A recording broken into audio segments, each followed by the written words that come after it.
Au début de la paracha de Vayeshev, lorsque la Torah nous raconte que Yosef a des rêves et qu'il les raconte à ses frères, il est clair que si la Torah nous raconte dans les détails les deux rêves qu'a eu Yosef, c'est que ce n'était pas juste une histoire qui allait juste maintenant se passer et c'est fini, mais que ça avait un message pour toutes les générations, bien sûr, mais il faut essayer de comprendre. On va voir ensemble les rêves et on va poser quelques questions. Dans le premier rêve, on nous dit que quoi? Il leur dit, voilà, on est dans les champs, en train de ramasser toutes les épis de blé, et voilà que ma botte de blé, elle est debout, elle est droite, elle se met debout, elle est droite, et vos bottes de blé se prosternent devant ma botte de blé. Alors, pourquoi cette image dans le rêve? Les champs, le blé, et remarquons une chose, que là, il s'agit uniquement que ses frères seulement se prosternent à lui. Ses parents n'ont rien à voir dans ce rêve. C'est-à-dire dans ce premier rêve qu'a Yosef, on nous parle uniquement de ses frères. C'est-à-dire qu'est-ce qu'il a vu dans son rêve? C'est uniquement ses frères se prosterner à lui. Dans le deuxième rêve, alors eux, ils lui disent tout de suite, Amalor timloch alenu, tu veux régner sur nous, Amashol timshol banu, tu veux nous dominer. Pourquoi ces deux termes, le règne et la domination? Et d'ailleurs, ce qu'on verra, c'est que eux, ils vont penser, puisque le deuxième rêve veut dire la même chose, ils vont dire, Yosef, une des raisons pour laquelle, selon leur idée, il est passible de mort, c'est qu'eux savent pertinemment que la royauté doit revenir à Yehuda. Et donc, c'est comme si que lui, il est moré de Malchut, ça veut dire qu'il se soulève contre la royauté. Or, celui qui se soulève contre le roi est passible de mort. Le deuxième rêve, c'est, il leur dit, voilà, j'ai rêvé, Vine Hashemesh vayareach, le soleil et la lune, Ve'had asar kochavim, les 11 étoiles, Mishtachavimli, se prosternent à moi. Et là, donc, dans ce rêve, et là, il le raconte aussi à son père, puisque là, son père est concerné et son père lui fait semblant de ne pas être content de ce qu'il dit, mais c'est marqué « Va'aviv shamar et adavar » et le Midrash dit que Yaakov a tout de suite noté le jour, l'heure à laquelle ce rêve a été fait. Et il sait qu'il va se réaliser. Et là, donc, dans ce rêve, on ne nous parle plus des champs et du blé, mais on nous parle du soleil, de la lune, de 11 étoiles. Donc c'est son père, sa mère et ses frères qui se prosternent à lui. Alors d'abord, pourquoi deux rêves? Pourquoi le premier, son père et sa mère ne sont pas mentionnés, alors que dans le second rêve, ils sont mentionnés? Et il est clair qu'il y a un message à travers tout cela. Bien sûr, pour comprendre cela, il faut savoir qui est Yosef. Alors, avant de continuer, je vais d'abord mentionner ce que la Gemara raconte dans Masechet Gitin Daf Nun Zayin. La Gemara dans Masechet Gitin Daf Nun Zayin Amud Aleph dit comme ça. Rav Manyoni bar Helkiye, Rav Manyoni bar Helkiye, Verav Helkiye bar Tuvia, Veravuna Barhia.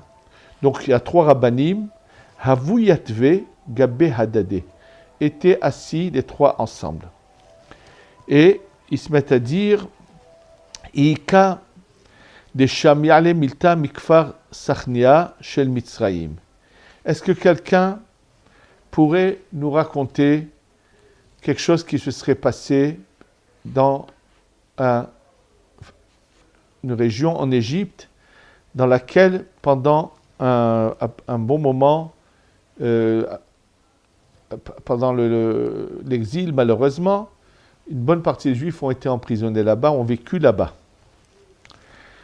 Et alors, tout Patahad Binayu, un des trois où la bouche raconte, et il raconte ce qu'il a entendu. Ma'ase be'arus ve'arusato, shenishubu le ben ha'ovde kochavim. L'histoire d'un fiancé et une fiancée qui ont été faits prisonniers parmi les non-juifs, donc là-bas. Ve'isium zelazé, bon, ils se sont mariés, simplement, ils se sont mariés, il lui a dit Areat mekudeshet li betaba'adzu kedamotu, il lui a donné quelque chose avec lequel il l'a acquise, mais il n'y avait personne pour leur faire une ktuba. Or, la halakha enseigne que quelqu'un qui se marie, ou même s'il est marié et que la ktuba de sa femme n'existe plus ou elle est perdue, n'a pas le droit d'avoir de relation avec sa femme tout le temps qu'il n'y a pas une ktuba. Donc elle lui dit, Bevakasha mimcha, elle lui demande s'il te plaît, Altigarbi, ne me touche pas, chez enni ktuba mimcha. Je n'ai pas de ktuba de toi, donc sois patient, attends que dès qu'on aura l'opportunité d'être quelque part où on pourra écrire une ktuba, à ce moment-là, on pourra vivre ensemble, mais pour l'instant, c'est interdit. Velona garba, il ne l'a pas touché, adiomoto, jusqu'à ce que malheureusement, il est mort en captivité. Ils n'ont pas eu l'opportunité d'avoir quelqu'un écrire une ktuba, il a eu quelque chose, il est mort. Maintenant, après qu'il soit mort, donc il était enterré et tout, et quand elle a eu l'occasion de se retrouver dans la communauté juive, elle leur a dit, faites des éloges funèbres. Elle a parlé de celui qui s'était marié avec elle, mais qui ne l'a jamais approché ni touché. Pourquoi? Chez Pitpet Beyitzro Yoter Mi Yosef. Elle leur dit qu'il a joué avec son Yetzerara, ce mauvais penchant, plus que Yosef Hatzadik ne l'a fait. De Ilou Be Yosef, Lo Ava Ela Hadashata. Car Yosef, c'était 1 heure. On va voir tout de suite que ce n'est pas exact, et je vais tout de suite expliquer pourquoi ce n'est pas exact, mais on verra tout de suite ce que le Ben Ish Chai nous dit sur cette Gemara. Vehai, elle dit donc Yosef, elle pensait une fois, elle est venue le provoquer, et il a surmonté son Yetzerara, c'est très bien, mais celui avec qui elle était mariée, Kol Yoma Veyoma, chaque jour il avait cette tentation, et il ne l'a pas, il a su surmonter son Yetzerara et ne pas trébucher. Ve'ilu Yosef lav behadamita. Il dit Yosef n'était pas dans le même lit avec elle, bien que oui, puisque lorsqu'elle est venue pour le provoquer la première fois, et qu'il a failli trébucher, il était dans le même lit, mais il n'a pas fait de faute, puisque dès qu'il a vu la physionomie de son père, il s'est renforcé et il est parti. Donc, c'est pour ça que je précise que bien que ce qu'elle dit, elle, c'est une chose, la réalité est une autre, comme on va le voir tout de suite, comme va nous l'expliquer également le Ben Ish Chai sur d'autres points. Elle lui dit, Vehai behad mita. Elle a dit, celui-là était avec elle dans le même lit sans la toucher. Veilou Yosef lavishto. Yosef, c'était pas sa femme. Et lui, c'est sa femme. Donc, elle demande qu'on fasse des éloges funèbres sur celui qui l'avait épousé sans la toucher, et elle se met à mentionner la grandeur de cet homme. Et, juste après cette histoire, on raconte une autre histoire qui s'est passée apparemment dans cette région où il semble que une grande communauté de Bnei Israël qui avait été emmenée en exil se trouvait. Patah Hidar ve'amar. Il y a un autre qui a raconté. Ma'ase ve'amdu arba'im modiyot bedinar. Nehsar asha modiya ahad. Voilà qu'une fois, le prix du blé a tellement augmenté que lorsqu'on voulait acheter une quantité qu'ils appellent ça 40 modiyot, il fallait payer un dinar qui était une très grande somme. Et donc, il manquait juste un peu. C'est quelque chose d'incroyable. Donc, ils sont allés voir les Chachamim. Ils leur ont dit, pourquoi tout d'un coup le blé a tellement monté de prix? Et les Chachamim leur ont dit, écoutez, il a dû se passer quelque chose de grave qui concerne l'adultère. Et donc, dans le prix qui a eu, qui c'était 40 modiotes et qui manquait un, vraiment, il y a plusieurs signes dans ce qui s'est passé qui leur ont fait comprendre, ils ont cherché, ils ont finalement découvert que, en fait, un père et son fils, malheureusement, pendant Kippour, ont commis une faute très grave d'adultère. Il y avait une jeune fille qui était mariée, qui n'était pas encore entrée à la choupa, puisqu'avant, le mariage se faisait en 2 temps. Il y avait ce qu'on appelle les kiddushin, ce que nous faisons ici en 2 temps, mais au même moment, juste avec la séparation de la lecture de la Ktuba. Cette première partie qu'on appelle les kiddushin. Avant, entre cette première partie et la suite, pouvait se passer des mois, c'était comme ça. Mais elle s'appelle Eshetish, une femme mariée. Et donc, on a découvert qu'un père et son fils, pendant Kippour, ont eu des relations avec une jeune fille qui avait déjà reçu les kiddushin, donc qui s'appelle mariée.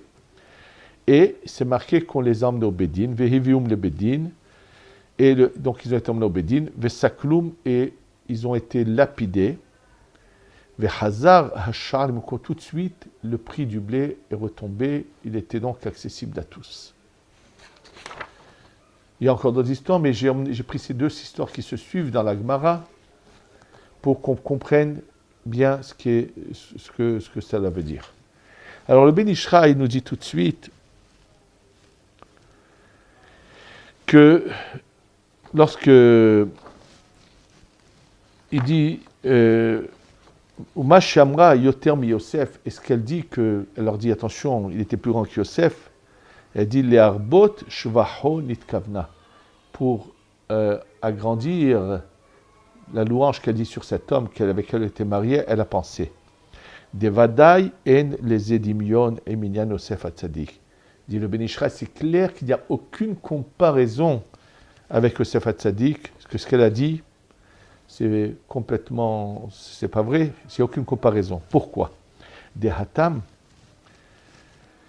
parce que là-bas, dans le cas de la femme de Potiphera, Aïta mitla betet ou mishtadelet lehtio, elle cherchait à le faire trébucher.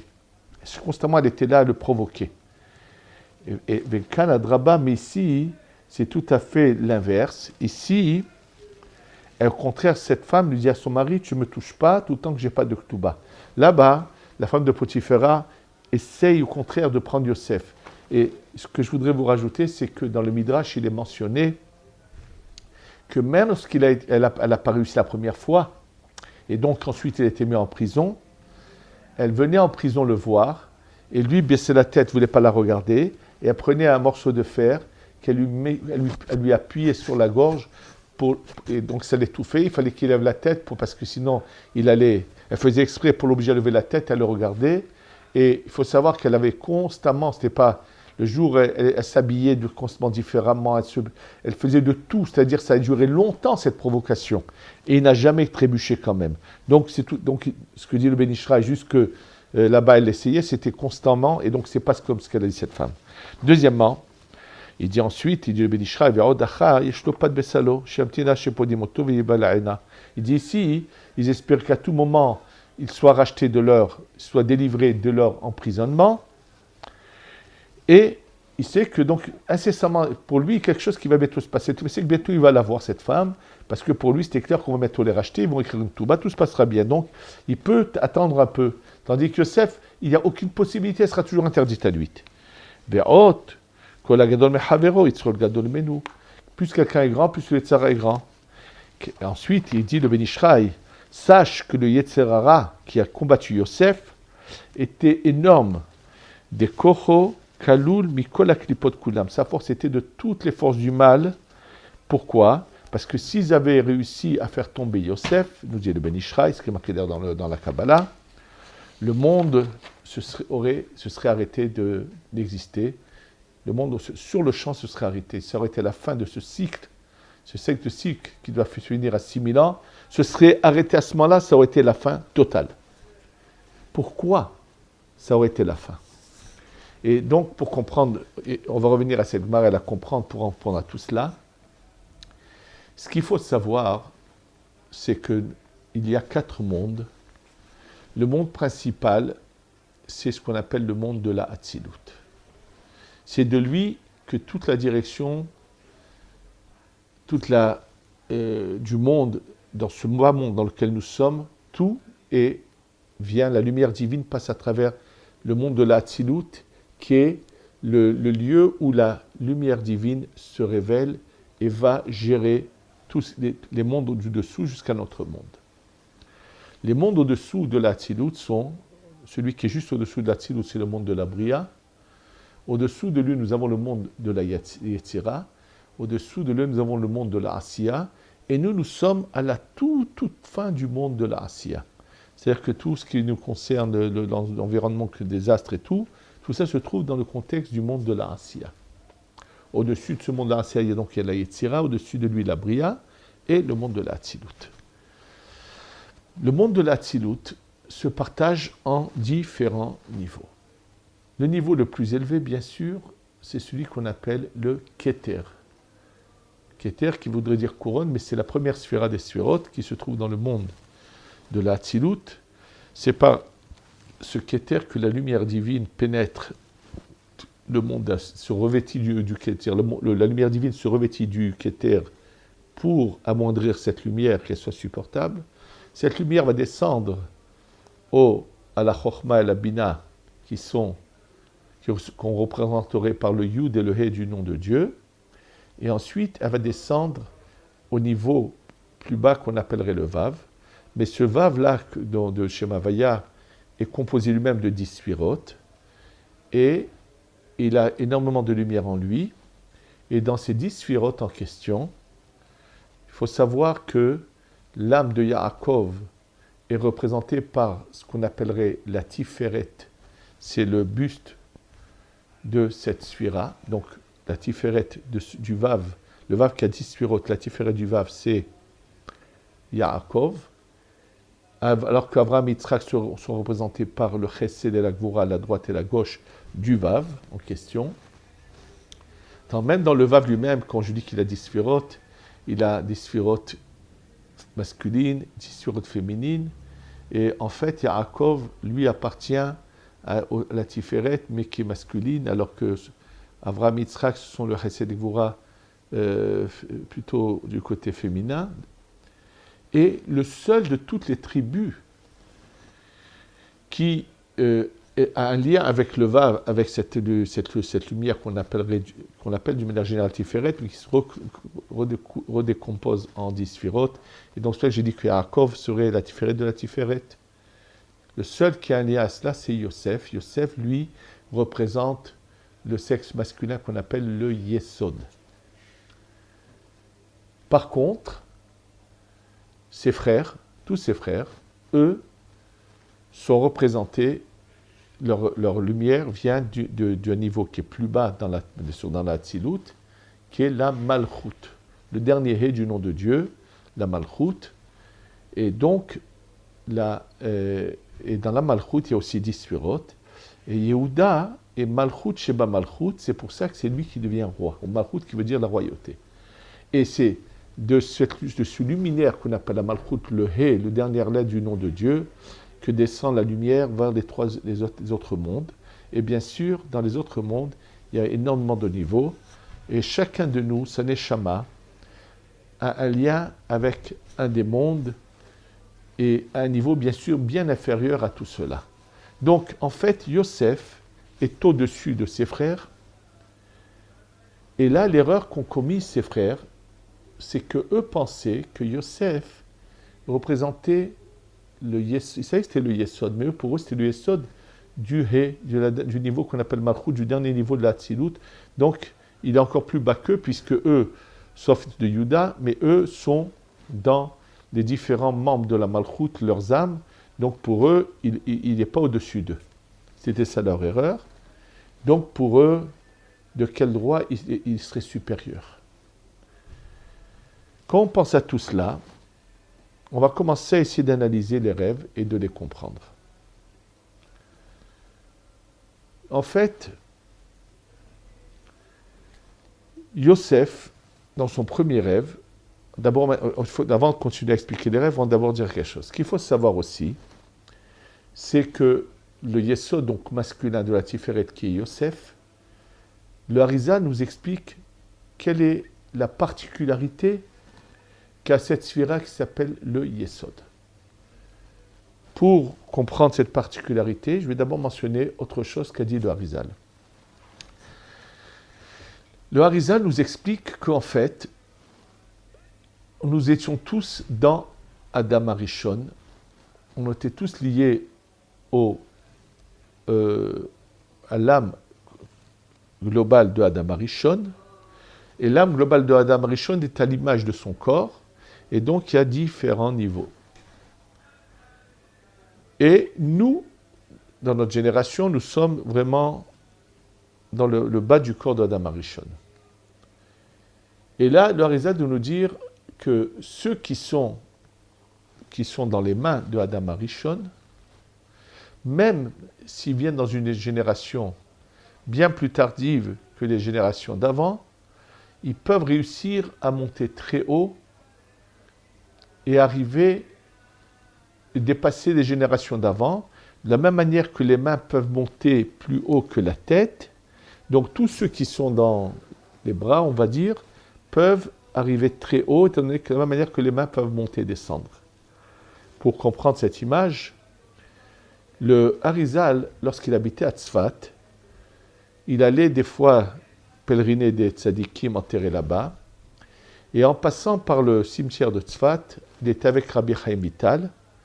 Maintenant, ce qu'il faut savoir, c'est le Harizal qui nous a dévoilé un grand nombre des tombes des tzadikim dans le nord d'Israël, dont la pierre tombale avait disparu, et lui, en voyant la lumière qui, au-dessus de chaque corps, il y a une lumière qui apparaît sur l'endroit où est enterrée la personne, il savait de qui il s'agissait. D'ailleurs, c'est le cas de la tombe de Benayahu Ben Yoyada, qui est à la sortie de Tzfat. C'est le Harizal qui l'a dévoilé, et qui a vu, en voyant la lumière, il a vu. Et lui expliquait que la lumière qu'il voyait apparaître à l'époque des Tanaïm était bien supérieure à sa lumière des Amoraïm, qui viennent après. Celle des Amoraïm est supérieure à ceux qui viennent après eux, et ainsi de suite. Et donc, le Harizal, lorsqu'il était une fois donc à Tzfat, dans le cimetière de Tzfat, il voit tout d'un coup une tombe, il la regarde et il dit « Oh là là, cette personne, ça fait pas longtemps qu'elle est morte, mais je vois la lumière qu'il y a sur cette tombe, et au niveau de la lumière de l'époque des Tanaïm. » Ça veut dire quelqu'un qui a vécu à l'époque du Harizal, il y a 400 ans, le Harizal voit une lumière qui était à l'époque de ceux qui ont vécu à l'époque d'il y a 2000 ans des Tanaïm. Naturellement, cela a intrigué Rabbi Chaim Vital, qui a tout de suite relevé le nom qui était écrit sur la tombe de cette personne, et ensuite, il est allé questionner les vieux de Tzfat. Effectivement, cette personne, ça faisait 20 ans qu'elle était décédée, et les vieux de Tzfat l'ont dit, lui, mais c'était un tzaddik qui était méticuleux, comme ils l'ont dit, lo haya chassidut sheniya shelo kiyem. Il n'y a pas un acte de chassidut dans le sens où ça veut dire chassidut, ça veut dire de bonté, de faire du bien, mais de faire attention. C'est-à-dire que cette fila, c'était une fila toujours bien dite. C'est une manière de toutes les mitzvot. C'était la personne qui se travaillait constamment. Et bien qu'il avait vécu, donc, juste 20 ans avant cette histoire que le Harizal voit ça, donc ça, il y a fait 400 ans à peu près, il était arrivé à un tel niveau que sa lumière était à celle des Tanaïm. Ce qu'il faut savoir, c'est que si le Harizal le dit, c'est sûr que c'est exact. Pourquoi j'ai besoin de préciser cela? Parce qu'à notre époque, on entend tellement d'âneries et de bêtises, de gens qui commencent à donner des titres et des niveaux à certains tzadikim qui sont très connus, c'est vrai, mais donc, qui nous sommes pour donner, c'est peut-être des grands tzadikim, mais qui sommes-nous? On ne peut pas inventer des choses et les raconter, des histoires à dormir debout. Et qui ont dit, sur tel rave, lui, il était plus grand, des fois j'ai entendu des bêtises plus grands qu'Abraham, vraiment des sottises. C'est simple, tout celui qui appartient à une tendance, alors, son orgueil lui fait dire que c'est celui à qui il appartient qui est le plus grand. Il n'est pas en train de faire des éloges au tzaddik, il est en train de se faire des éloges à lui, j'appartiens au plus grand. Bon, Malheureusement, c'est les bêtises de notre génération. Mais maintenant, revenons à notre sujet à nous. Donc, le Harizal nous dit une chose pareille. Donc, on voit que quelqu'un, bien que s'il est dans les... Il dit le Harizal, tous ceux donc, qui appartiennent au bras peuvent monter très haut. Et en fait, c'était le cas de son élève, Rabbi Haïm Vital, qui est d'un très, très, très haut niveau et qui va, bien sûr, arriver à une grandeur inimaginable pour son époque. Et le Harizal lui-même, bien sûr, n'en parlons pas. En tout cas, nous dit le Harizal maintenant que le Yesod, qui est donc, quand on voit les sphirotes, on va dans l'ordre, le Yesod est l'avant-dernière sphira. Il dit bien que le Yesod soit plus bas que la Chesed, Gevura, Tiferet, Netzach, Ve'od, le Yesod peut aller chercher sa lumière des fois jusqu'en haut dans le Da'at.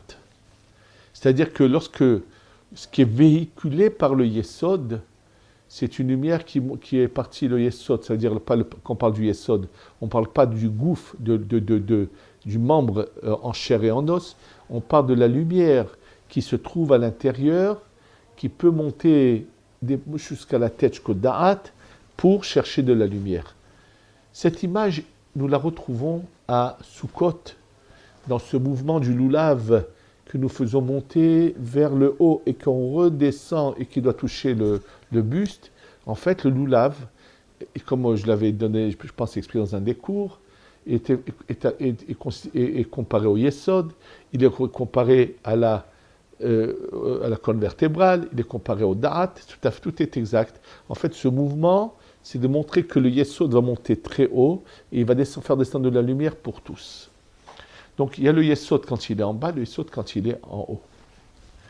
Et en fait, de cela, on va découvrir quelque chose qu'on appelle la Katnout et la Gadlut. Il arrive dans la vie qu'on soit dans des moments on pourrait dire de mélancolie, de tristesse, de abattu, sans envie de rien faire. On appelle ça la Katnout. Et il y a d'autres moments où on est dans une pleine forme, où on a vraiment, mais on peut utiliser ça peut être du côté positif ou bien négatif. Dans tout, il y a le positif et le négatif. On va tout de suite découvrir que dans tout, il y a le côté, dans tout ce qu'il y a dans la Kedusha, il y a à son encontre la Klippa, le mal qui veut se comparer à la Kedusha. Et d'ailleurs, dans cette comparaison, on expliquera comment est-il possible que des fois, des gens ont eu des doutes sur Moshe, parce que Moshe, c'est la Kedusha, bien sûr, mais à son encontre, dans la Klippa, c'est Bil'am. Alors, il y avait des gens qui avaient des hauts niveaux, qui voyaient des choses, mais ils ne se rendaient pas compte qu'en fait, ils étaient en train de voir la Klippa de Moshe dans Bil'am, et eux pensaient voir Moshe, et donc, parce qu'ils voyaient le mal qui venait dans Bil'am, ils ont voulu le coller à Moshe. C'est-à-dire qu'ils avaient des niveaux, mais ils ne voyaient pas assez clair, et ils faisaient donc des comparaisons qu'ils n'auraient jamais dû faire, malheureusement. Et c'est ce qui se passe d'ailleurs à notre époque, comme on va tout de suite le montrer. Donc dans tout, nous avons ces deux choses, mais à part ce côté-là de Kedusha et de Klippa, il y a aussi, même dans la Kedusha, il y a le niveau le plus bas qu'on appelle la Katnout et le niveau le plus haut qu'on appelle la Gadlut. D'ailleurs, le Rabbi Pinchas de Koritz, élève du Baal Shem Tov, dont on a dit qu'il a hérité l'intelligence du Baal Shem Tov, donne un repère. Il dit, si tu veux savoir comment tu es dans ton service d'Hachem, si tu es dans ce bas niveau de Katnout, dans ce haut niveau de Gadlut, et lui, bien sûr, avec un Hutzlaret, il dit, si tu as constamment l'envie, quand tu as l'envie tu rêves de partir en Eretz Israël, c'est que tu es dans ton niveau de Gadlut. Lorsque tu n'as plus envie de partir en Eretz Israël, tu as envie de rester en Gadlut, c'est que tu es dans la Katnout. C'est ce que Rabbi Pinchas Mekoritz dit. Yosef Hatzadik, il est clair que lorsqu'on l'a mis en prison, lorsqu'on l'a fait descendre, lorsqu'il est arrivé dans un pays comme l'Égypte et tout, il va être à son plus bas niveau. Mais son plus bas niveau, c'est quand même le Yesod de la Tiferet, du Vav, du nom de Dieu. Et quand Yosef est à son plus haut niveau, il dépasse tout, il monte plus haut que l'endroit où se trouve son père, qui est la Tiferet chez Tiferet, il monte jusqu'au Da'at. En fait, quand on analyse les rêves, un rêve, le premier, il s'agit de la terre. Ses frères sont à terre, ils font le travail dans la terre, lui il est en bas. Et dans le deuxième rêve, on nous parle des cieux. Donc déjà, si on réfléchit, Shamaim va'aretz, le haut et le bas. Lorsque Yosef est à son bas niveau, il est Yesod seulement, son père est au-dessus de lui, il est dans la Tiferet. Mais lorsque Yosef monte à son plus haut niveau, il monte jusqu'au Da'at, son père est au-dessous de lui. Et donc, en fait, ces rêves de Yosef, c'est un message. C'est les 6000 ans et la venue du Mashiach. Puis n'oublions pas une chose, que la venue du Mashiach, il y en a deux. Il y a Mashiach ben Yosef et Mashiach ben David. Il y a deux révélations, puisqu'en fait, ce qu'il faut savoir, c'est que la faute d'Adam Arishon a fait Amgam, a entaché ce qu'on appelle le Hesed, Vura, Tiferet, Netzach, Od, Yesod, Malchut. Les 6 sphirot du bas de la Hatzilut ont été touchés par la faute d'Adam Arishon. Et bien sûr, à part ce mélange qu'il a fait avec les nations, lorsque finalement la séparation du bon et du mal se fait avec l'exil égyptien, commence la naissance d'Abraham, alors à ce moment-là, quand ils reçoivent la Torah, on nous demande de réparer le Hesed, c'est à Pessah, la Gvura, c'est de Rosh Hashanah jusqu'à Shmini Atzeret, et la Tiferet, c'est à Shavuot. Donc déjà, on commence à réparer les sphirot du haut qui ont été touchés par la faute d'Adam Arishon. On n'a pas encore la force de réparer les sphirot qui sont plus bas. L'histoire de Purim et de Pessah, de Purim et de Hanouka. Purim commence à être réparé le Netzach. Et Hanouka, c'est le Hod. C'est vrai que, à part que la faute d'Adam Arishon qui avait provoqué cela, qui avait commencé à être réparé par Abraham, Yitzhak et Yaakov, malheureusement, il va se passer des choses, entre autres, lorsque Yaakov se prosterne, de nouveau le Netzach et le Hod vont être touchés, donc à plus forte raison le Yesod de la Malchut, et ça, vous pourrez le voir dans d'autres cours, où c'est expliqué en long et en large. Et là, donc, la réparation va commencer à Purim, c'est le Netzach, Hanouka, c'est le Hod. Il y a 2 sphirot qui n'ont pas encore été réparées, Yesod et Malchut, c'est Mashiach ben Yosef et Mashiach ben David. Mais en plus, ce qu'il faut savoir, c'est qu'en fait, quand on parle du Yesod et Malchut, Mashiach ben Yosef doit devancer Mashiach ben David, mais parce que tout simplement, le Yesod est au-dessus de la Malchut. La différence entre Binyamin et Yosef, c'est que Binyamin est le Yesod de la Malchut, comme c'était l'erreur que faisaient les frères de Yosef sur Yosef, alors que Yosef, comme je l'ai dit, est le Yesod de la Tiferet, mais qui peut monter jusqu'au Da'at plus haut que son père. Et en fait, on a devant nous l'histoire de la réparation finale, le début et la fin. On répare d'abord pendant ces 6000 ans le Yesod, même s'il est en bas, en sachant ne jamais trébucher, en ne sachant jamais s'impurifier, en ne jamais faisant une faute qui est interdite par la Torah. Et il y a le niveau le plus haut, la révélation du Yesod à son plus haut niveau. Et donc, en fait, les 2 rêves, c'est ça qui est mentionné ici, c'est que le premier rêve, c'est Yosef en bas, mais ses frères sont quand même encore plus bas que lui, donc ils se prosternent seulement à lui, que ses frères, et non pas son père et sa mère. Et c'est pour ça qu'on nous parle, l'image du rêve, c'est la terre avec le blé, ce qui est quelque chose de matériel. Mais lorsque Yosef monte au son plus haut niveau, s'il est au ciel, il est au Da'at qu'au-dessus de tout, alors même la Tiferet avec cette Malchut qui est sa mère, pas la Malchut de ses frères qui est encore plus bas, tout le monde se prosterne à lui. C'est l'image qui nous est donnée ici.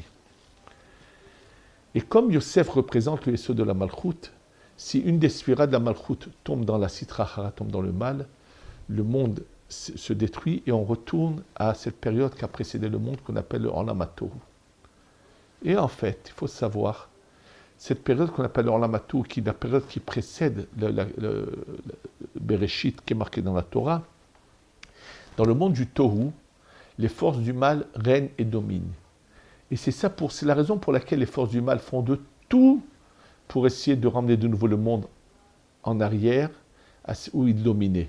Ils vont essayer avec Yosef, ils ne réussissent pas. Ils vont essayer avec le veau d'or. S'ils avaient réussi pareil, à ce moment-là, le monde s'arrêtait et on partait dans le Olam HaTohu. C'est-à-dire que nos âmes, Chas v'Shalom, repartaient de nouveau sous la domination du mal. Ça aurait été quelque chose de terrible. Donc ce n'est pas sans raison que toutes les forces du mal se sont déchaînées contre Yosef. Simplement, comme je l'ai dit, de la même manière qu'il y a Yosef dans la Kedusha, il y a la Klippa de l'autre côté. Pourquoi j'insiste là-dessus? Parce que malheureusement, tout récemment, j'ai entendu des choses scandaleuses quand on a voulu faire des comparaisons avec quelqu'un dont j'ai entendu que le Rabbi Yaakov Yosef avait des doutes sur sa judaïcité, puisque sa mère aurait fait une conversion pas tout à fait sûre, et qui était également prisonnier quelque part. Et on a retrouvé des ressemblances, parce que certains événements se sont passés un certain jour qui correspond à Yosef. On a commencé à vouloir le comparer à Yosef. Comment peut-on prendre des personnes qui n'ont rien respecté de la Torah? Et même s'ils avaient respecté la Torah, de quel droit on prend des gens quelconques, on veut comment faire des comparaisons avec Yosef Hatzadik? C'est pour ça que j'ai mentionné la Gemara, que même cet homme qui était un tzaddik, qui a su se surmonter l'épreuve de ne pas toucher à sa femme, que sa femme a voulu dire qu'il était plus grand que Yosef, le Ben Ish Chai nous dit tout de suite, attention, ne prends pas les choses pour bonne et contente, c'est pas du tout. Elle dit ça pour agrandir ça, c'est louange, mais ça n'a rien à voir avec Yosef. Et à plus forte raison, des gens quelconques ou des gens qui ont fauté, qui allaient manger dans des restaurants non cachers, qui ont fait n'importe quoi. Comment peut-on se permettre, parce qu'on trouve des chiffres et faire toutes sortes de comptes, faire des comparaisons? Il faut un peu de respect à la Torah et ne pas faire du sensationnel et savoir la vraie dimension des choses. Et ce que la Gemara, pourquoi elle raconte ces deux histoires, maintenant on le comprend, une à côté de l'autre. Elle nous montre d'abord une première histoire où un homme sait dominer son Yetzara et son Yesod est parfait et pur. Et de l'autre côté, qu'est-ce qui emmène la malédiction? Qu'est-ce qui emmène la famine? Qu'est-ce qui fait que les prix sont inabordables et que les gens n'ont pas de quoi manger? C'est lorsque le Yesod est mal utilisé dans l'adultère. Et c'est pour ça que ces deux histoires sont une à côté de l'autre dans Masechet Gittin. Et de ça, ce qu'on doit retenir de tout cela, c'est que ces rêves de Yosef sont éternels et qu'on doit faire en sorte que Yosef arrive au Shamaïm et non pas à terre, et qu'on doit séparer tout simplement par notre travail de pureté, en faisant attention à respecter notre vue, en faisant attention à ne jamais enfreindre ces interdictions de la Torah qu'on appelle les harayot, l'adultère, quelle qu'elle soit, et à plus forte raison faire attention de ne jamais toucher à sa femme Kalenida et ainsi de suite. En faisant tout cela, on peut faire venir ce Yosef qu'on attend, qui est le Mashiach ben Yosef, Shiniske Elav, Bi Mehera Beyamenu, Amen. Yerushalayim